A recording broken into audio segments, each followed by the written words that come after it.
BJP সরকারের সবুজ সংকেত, ভিন রাজ্যে যাচ্ছে বাংলার আলু। রাজ্যের বিভিন্ন জেলা থেকে রপ্তানি শুরু, স্বস্তিতে আলু চাষিরা। আলু চাষি, আলু ব্যবসায়ীদের যে যন্ত্রণা আগে সরকার দিয়েছেন, আমরা সেটা আজ থেকে বন্ধ করলাম এবং কোন ইন্টারস্টেট বর্ডারে কোন ল এনফোর্সিং অথরিটি, কোন ফার্মার্স এবং কৃষিজ ফসল বা প্রাণী সম্পদ উৎপাদনকারীদেরকে, ক্ষুদ্র ব্যবসায়ীদেরকে কেউ হয়রানি করতে পারবে না।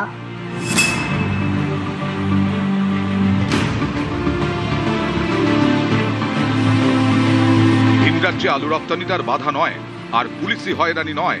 মুখ্যমন্ত্রীর চেয়ারে বসার পরেই কড়া নির্দেশ দেন মুখ্যমন্ত্রী। সেই মতো বিভিন্ন জেলা থেকে শুরু আলু রপ্তানি।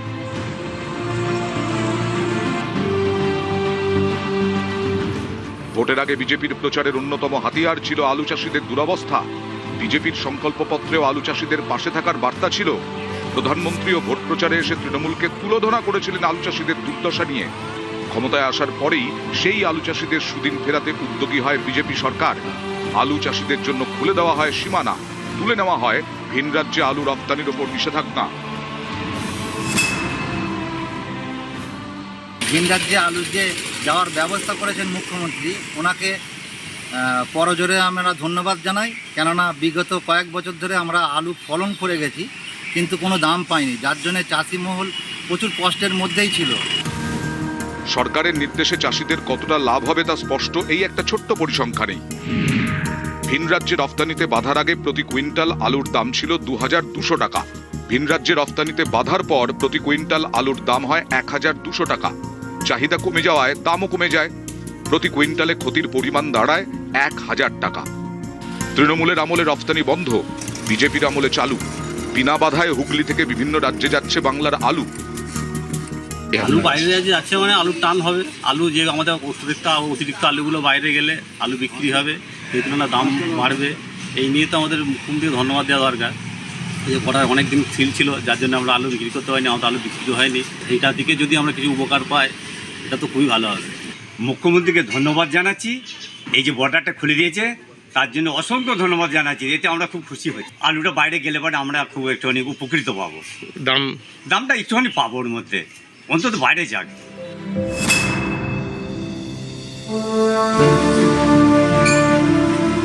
পশ্চিম মেদিনীপুরের ঘাটালের হিমঘরগুলি থেকেও ভিন রাজ্যে যাচ্ছে আলু। আমার প্রচুর আলু নামছে। হ্যাঁ, প্রচুর। কোথায় যাচ্ছে এই আলু? সব বাইরে ভিন রাজ্যে যাচ্ছে। ভিন রাজ্যে যাচ্ছে মানে এখন আপনাদের কাজ বলতে ভালোই হচ্ছে এখন মোটামুটি। স্টোর থেকে আলু বেরোচ্ছে? হ্যাঁ, বেরোচ্ছে। হ্যাঁ, এই আলু কোথায় পাঠানো হচ্ছে? অন্ধে যাচ্ছে। অন্ধে? অন্ধে অলরেডি আজ সকালবেলা 1 গাড়ি লোড হয়েছে, আজকেও 2 গাড়ি লোড হবে। টোটাল আলু অন্ধেই যাচ্ছে। মমতাজির সরকার বর্ডার সিল করে দিয়ে চাষিদেরকে মেরে ফেলার চক্রান্ত করেছিল। আজকে দেখুন রাস্তায় রাস্তায় কত বড় বড় ট্রাক ভর্তি আলু যাচ্ছে বর্ডার পেরিয়ে বিক্রি করার জন্য, কেনা বেচার জন্য। চাষিরা আজকে আমরা বলছি আমরা গর্বিত, আনন্দিত।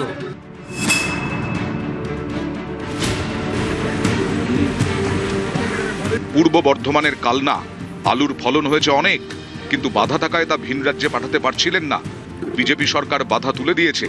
নতুন সরকারের সিদ্ধান্তকে স্বাগত জানাচ্ছেন কালনার চাষিরা। এই আলু ভিন রাজ্যে পাঠানোর সিদ্ধান্তকে আমরা স্বাগত জানাচ্ছি এবং এতে আমরা খুব উপকৃত হব।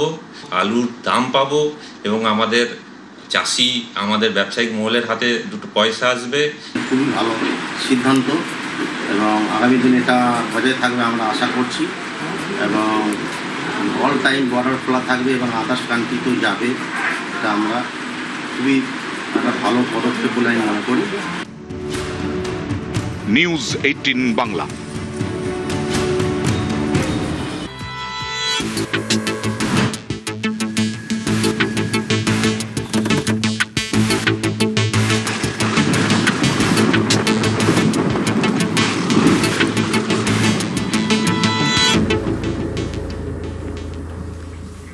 আর ওয়েদার আপডেটের দিকে নজর রাখতেই হচ্ছে। দেশে ঢুকেছে বর্ষা, আন্দামানে ঢুকে পড়েছে বর্ষা, দক্ষিণ পশ্চিম দক্ষিণ পূর্ব বঙ্গোপসাগরেও ঢুকেছে বৃষ্টি। বাংলায় কবে ঢুকবে আরো বিস্তারিত জানবো। আমাদের সঙ্গে বিশ্বজিৎ সাহা রয়েছে। বিশ্বজিৎ, বাংলাতে কবে বর্ষা ঢুকছে? দেখো, বাংলায় বর্ষা ঢোকার যে সময়, সেই সময় হচ্ছে জুন মাসের দ্বিতীয় সপ্তাহে। প্রথমে উত্তরবঙ্গ এবং তারপর দক্ষিণবঙ্গে বর্ষা ঢোকে এবং দ্বিতীয় সপ্তাহের শুরুতেই একেবারে উত্তরবঙ্গে বর্ষা ঢোকে এবং তারপর শেষের দিকে দক্ষিণবঙ্গে বর্ষা ঢোকে। এবং এই যে বর্ষা এখনো পর্যন্ত আবহাওয়া দপ্তর সেই অনুমান কিছু না করলেও ভারতের মূল ভূখণ্ড কেরলে বর্ষা ঢুকতে 26শে মে অর্থাৎ নির্ধারিত সময় 1 জুনের আগে। তার আগেই অবশ্য স্বাভাবিক যে দিন তাতেই বর্ষা এসে গেছে। আন্দামান নিকোবর দ্বীপপুঞ্জ, ভারতের যে 2 দ্বীপপুঞ্জ, সেই দ্বীপপুঞ্জে ইতিমধ্যেই এসে গেছে বর্ষা। আন্দামানের সমস্ত এলাকা এবং নিকোবরের সমস্ত এলাকাতে ইতিমধ্যেই দক্ষিণ পশ্চিম মৌসুমী বায়ু পৌঁছে গিয়েছে। একেবারে বিশ্বজিৎ, আর দক্ষিণবঙ্গে কেমন ওয়েদার থাকবে? আগামী 7 দিনে দক্ষিণবঙ্গে চরম গরম থাকবে এমনটাই হাওয়া অফিস বলছে। আর কি আপডেট পাওয়া যাচ্ছে পশ্চিমের জেলাতেই বা কত তাপমাত্রা থাকতে পারে? বিশ্বজিৎ, কি বলছে হাওয়া অফিস? দক্ষিণবঙ্গের বাসিন্দাদের ক্ষেত্রে এই মুহূর্তে অর্থাৎ এই সপ্তাহে স্বস্তির কোনো বার্তা নেই আলিপুর আবহাওয়া দপ্তর থেকে। গরম এবং অস্বস্তি বাড়বে এবং এই গরম এবং অস্বস্তি যে বাড়বে সেই গরম এবং অস্বস্তির সঙ্গে সিনলাইট টেম্পারেচার সেটাও অনেকটাই বাড়বে, এমনটাই বলছে আলিপুর আবহাওয়া অফিস। কলকাতার ক্ষেত্রে 36 ডিগ্রি থেকে 37 ডিগ্রি সেলসিয়াস এবং এই যে পশ্চিমের জেলাগুলি সেখানেও কিন্তু 40 ডিগ্রি ছুঁই তাপমাত্রা থাকতে পারে। এবং একইভাবে জানিয়ে রাখি যে শুধুমাত্র গরম এবং অস্বস্তি বাড়বে তাই নয়, এর সঙ্গে বজ্রবিদ্যুৎ সহ বৃষ্টির সম্ভাবনা, কালবৈশাখীর সম্ভাবনা থাকছে পূর্ব বর্ধমান থেকে শুরু করে নদিয়া, মুর্শিদাবাদ এই এলাকায় বেশ কিছু অর্থাৎ আজ এবং আগামীকাল এই 2 দিন কিন্তু ঝড় বৃষ্টির সম্ভাবনা থাকবে। বিশ্বজিৎ, কলকাতাতে কি কালবৈশাখীর সম্ভাবনা রয়েছে?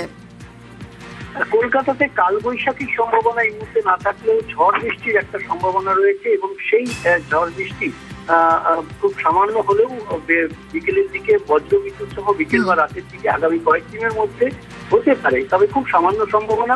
তবে গরম এবং অস্বস্তি বাড়বে। 36 থেকে 37 ডিগ্রি সেলসিয়াস তাপমাত্রা সর্বোচ্চ তাপমাত্রা হলেও ফিল লাইক টেম্পারেচার 40 ডিগ্রির বেশি অনুভূত হবে, এমনটাই জানাচ্ছে আলিপুর আবহাওয়া দপ্তর। একেবারে দক্ষিণবঙ্গ এবং পশ্চিমের জেলা যেমন আপডেট নিলাম, অবশ্যই উত্তরবঙ্গের দিকে আমাদের নজর রাখতেই হবে। উত্তরবঙ্গে চলতি সপ্তাহে ভারী থেকে অতি ভারী বৃষ্টির একটা পূর্বাভাস ছিল, সেই ক্ষেত্রে আজকে কেমন ওয়েদার রয়েছে উত্তরবঙ্গে এবং এই সপ্তাহে কেমন থাকছে কি বলছে হাওয়া অফিস? দেখো, আজ বিক্ষিপ্তভাবে বজ্রবিদ্যুৎ সহ বৃষ্টির সম্ভাবনা থাকবে, তবে উত্তরবঙ্গের ক্ষেত্রে বৃহস্পতিবার থেকে রবিবারের মধ্যে বজ্রবিদ্যুৎ সহ যে বৃষ্টি তার সঙ্গে সঙ্গে ভারী বৃষ্টি থেকে অতি ভারী বৃষ্টিরও সম্ভাবনা থাকবে এবং সেই সম্ভাবনা আরো জোরালো হবে আলিপুরদুয়ার এবং জলপাইগুড়ি জেলাতে। আলিপুরদুয়ার জলপাইগুড়ি জেলা ছাড়াও বাকি দার্জিলিং সহ যে 5 জেলা উপরে সেখানেও ভারী বৃষ্টি চলবে বৃহস্পতিবার থেকে রবিবার পর্যন্ত। বেশ, ধন্যবাদ।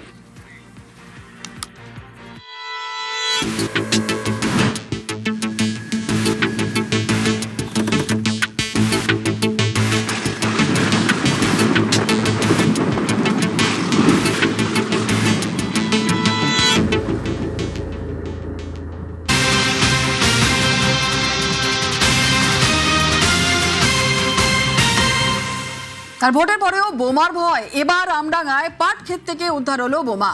বেড়াবেড়ির পাট ক্ষেত থেকে সেখান থেকে তাজা বোমা উদ্ধার হয়েছে। আরো বিস্তারিত জানাবে জিয়াউল রয়েছে আমাদের সঙ্গে। জিয়াউল, কে বা কারাই বোমা রাখলো? বোমাগুলো কি নিষ্ক্রিয় করা হয়েছে, কি জানা যাচ্ছে? দেখো, আমডাঙ্গার বেড়াপুরিয়া পঞ্চায়েত নীলগঞ্জ রাস্তার পাশ থেকে একটি পাট ক্ষেত থেকে পর বোমা দেখতে পায় স্থানীয় চাষিরা। তারা পুলিশকে খবর দিলে সেই বোমাগুলো উদ্ধার করে, তাজা বোমা। কিন্তু কে বা কারা ভোট পরবর্তী অশান্তি করানোর জন্য এই বোমাগুলো মজুত করেছিল এমনটা মনে করা হচ্ছে, কিন্তু কে বা কারা এই বোমাগুলি দেখেছিল এখনো পর্যন্ত স্পষ্ট নয়। খবর পেয়ে পুলিশ ঘটনাস্থলে যায় এবং 3টি তাজা বোমা উদ্ধার করে। আরো এই পাট ক্ষেতে পড়ে আছে কিনা সেগুলো খতিয়ে দেখা হচ্ছে, কিন্তু কে বা কারা এই তাজা বোমা ভোট পরবর্তী হিংসা করানোর জন্য কি বোমাগুলি রাখা হয়েছিল সবটাই খতিয়ে দেখছে আমডাঙ্গা থানা পুলিশ। ইতিমধ্যে 3টি বোমা উদ্ধার করে বাজেয়াপ্ত করা হয়েছে, কিন্তু কে বা কারা এই বোমা এই নীলগঞ্জ বেড়াবেড়ি এলাকায় রাখলো সবটাই খতিয়ে দেখা হচ্ছে পুলিশের পক্ষ থেকে। ধন্যবাদ।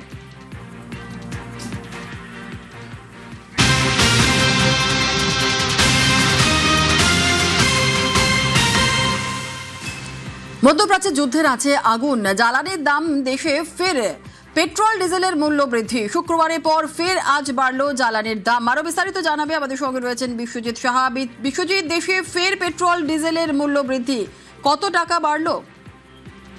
একদমই, কলকাতায় পেট্রোলের দাম বেড়েছে 96 পয়সা প্রতি লিটার এবং ডিজেলের দাম বেড়েছে 94 পয়সা প্রতি লিটার। কিন্তু প্রশ্ন যেখানে 15ই মে দাম বেড়েছিল এক দফায়, 14ই মে থেকে 15ই মে দাম বেড়ে যায়, তারপর আবার 4 দিনের তফাতে আবার 19শে মে আজ সকালবেলা থেকেই পেট্রোল এবং ডিজেলের জন্য অতিরিক্ত পয়সা দিতে হবে। পেট্রোল পাম্পে গেলেই পেট্রোল পাম্পের এই মুহূর্তে কলকাতায় যে দাম হয়েছে আজ সকাল থেকে 109 টাকা 70 পয়সা পেট্রোলের দাম এবং ডিজেলের দাম হয়েছে 96 টাকা 7 পয়সা। অর্থাৎ সাধারণ যারা ডিজেল ব্যবহার করেন প্রত্যেকেই স্কুটি, বাইক থেকে শুরু করে গাড়িতে সেই পেট্রোল ডিজেলের দাম, এছাড়াও নানান কাজে পেট্রোল ডিজেল পরিবহনের একটা বড় মাধ্যম। কাজেই যুদ্ধের যে পরিস্থিতি, সেই পরিস্থিতির যে প্রভাব, তাতে সাধারণ নাগরিকের উপর একটা বোঝা যেন ক্রমশই চাপছে। 15ই মের পর আবারও 4 দিনের মাথায় আবারও দাম বাড়লো, অর্থাৎ পরপর দাম বেড়েই যাচ্ছে এবং এই যে দাম বৃদ্ধি তার সাধারণ মানুষের উপর সরাসরি যেমন একটা প্রভাব পড়ে এই পেট্রোল ডিজেলে, তেমনি এই পেট্রোল ডিজেল বা জ্বালানি তেলের দাম বাড়া মানে সমস্ত পরিবহনের উপর একটা প্রভাব পড়বে, সমস্ত জিনিসের দামের ক্ষেত্রে এর একটা প্রভাব পড়বে, কারণ পরিবহনের মাধ্যমে সমস্ত জিনিস আসে সাধারণ মানুষের কাছে। ধন্যবাদ বিশ্বজিৎ।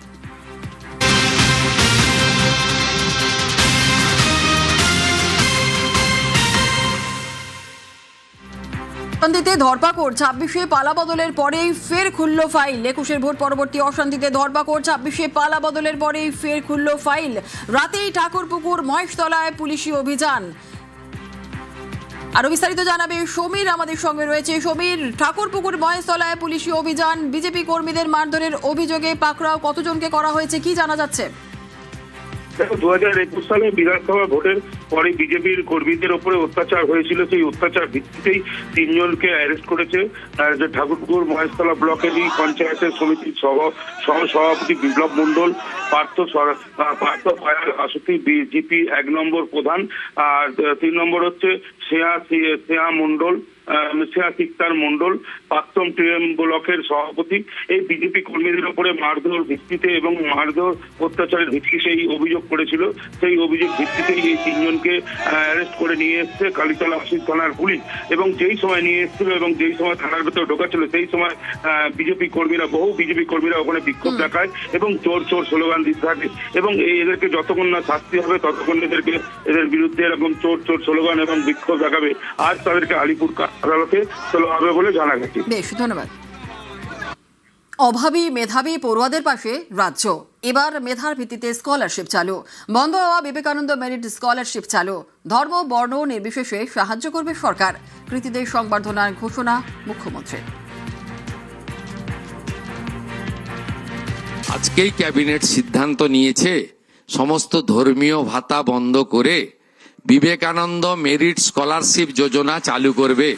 ওই অর্থে আমাদের অর্থনৈতিকভাবে দুর্বল সমস্ত ছাত্রছাত্রী বর্ণ ধর্ম নির্বিশেষে, দলমত নির্বিশেষে তাদের অভিভাবকরা মুখ্যমন্ত্রীর দপ্তরে, শিক্ষা দপ্তরে যোগাযোগ করবেন। বন্ধ হয়ে যাওয়া বিবেকানন্দ মেরিট স্কলারশিপ যোজনা আজ থেকেই চালু হলো এবং আপনাদের পড়াশোনার ক্ষেত্রে, উচ্চ শিক্ষার ক্ষেত্রে, আধুনিক শিক্ষার ক্ষেত্রে অর্থ কোনো বাধা হয়ে দাঁড়াবে না।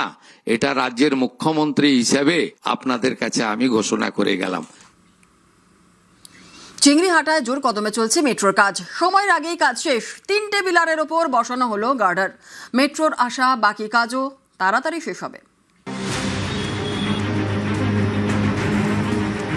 চিংড়িহাটা ইএম বাইপাসে অত্যন্ত ব্যস্ত এবং গুরুত্বপূর্ণ মোড়। 2 বছর ধরে এখানে মেট্রোর কাজ নিয়ে টালবাহানা। শেষমেশ শুক্রবার থেকে 366 মিটার অংশে কাজ শুরু। এর মধ্যে একটি অংশে 3টি পিলার, যার উপর বসানো হলো গার্ডার।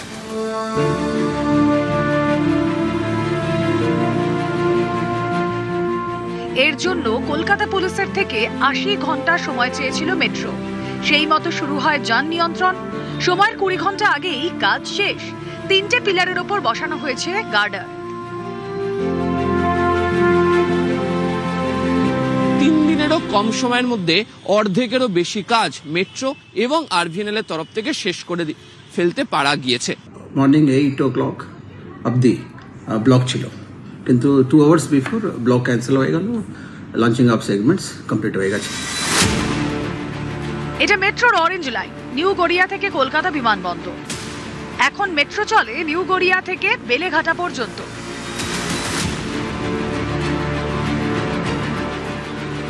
তারপরে চিংড়িহাটায় জল।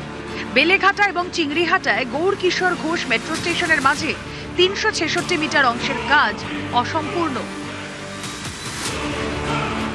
এ নিয়ে জল গড়ায় কলকাতা হাইকোর্টে, পরে সুপ্রিম কোর্টে। শেষমেশ জট কাটে। চিংড়িহাটায় বাকি থাকা অংশের কাজ শুরুর সবুজ সংকেত মেলে এপ্রিল মাসে। 15 মে থেকে কাজ শুরু হয়। সরকার তৈরি হওয়ার এত কম দিনের মধ্যে এই কাজটা যখন হয়েছে, তখন আমি খুব খুশি এবং খুব রিলিভড কি যেই কাজটার হওয়ার জন্য আমাদের লড়াই করেছিলাম আমরা, ভারতীয় জনতা পার্টির সরকার না হতো তাহলে কখনোই সেই কাজটা হতো না। চিংড়িহাটার কাছে বেলেঘাটা মেট্রো স্টেশন। ইএম বাইপাসের দুধারে এখানে ফুট ওভার ব্রিজের কাজ শেষ হয়নি। ইএম বাইপাসের দুদিকে যে অসমাপ্ত দুটো স্ট্রাকচার এখানে দাঁড়িয়ে রয়েছে, সেখানে সিঁড়ি তৈরি করে রাখা, কিন্তু বারবার ধরে আবেদন করেও সেই ফুট ওভারব্রিজ তৈরি করার অনুমতি মেলেইনি। চিংড়িঘাটের কাজ শুরু করার পর মেট্রো কর্তৃপক্ষ আশাবাদী যে এখানে তারা এই ফুট ওভারব্রিজ এবার তৈরি করে ফেলতে পারবে। Foot overbridge near Beleghata metro station also will be taken up very soon. Government of West Bengal has to give us the permission. They have already given. We will start the work. ক্যামেরায় অসিত দাসের সঙ্গে আবির Ghoshal, news 18 Bangla.